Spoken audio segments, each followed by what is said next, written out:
Mr. President, demographers tell us that in order to sustain itself, a population needs a birth rate of 2.1 live births per woman.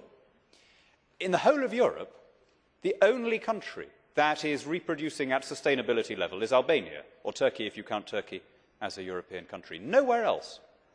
Europe, including European Russia, is scheduled, according to one UN report, to lose 100 million people over the next 40 years.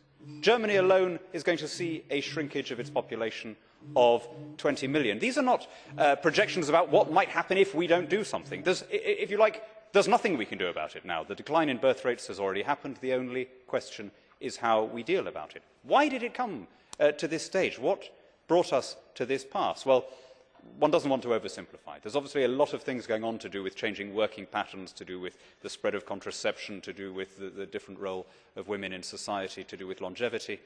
But I wonder whether one part of the problem is the way in which the state has expanded and squeezed out the private sphere, has annexed to itself jobs and duties that were traditionally discharged within the family: childcare, education, social security.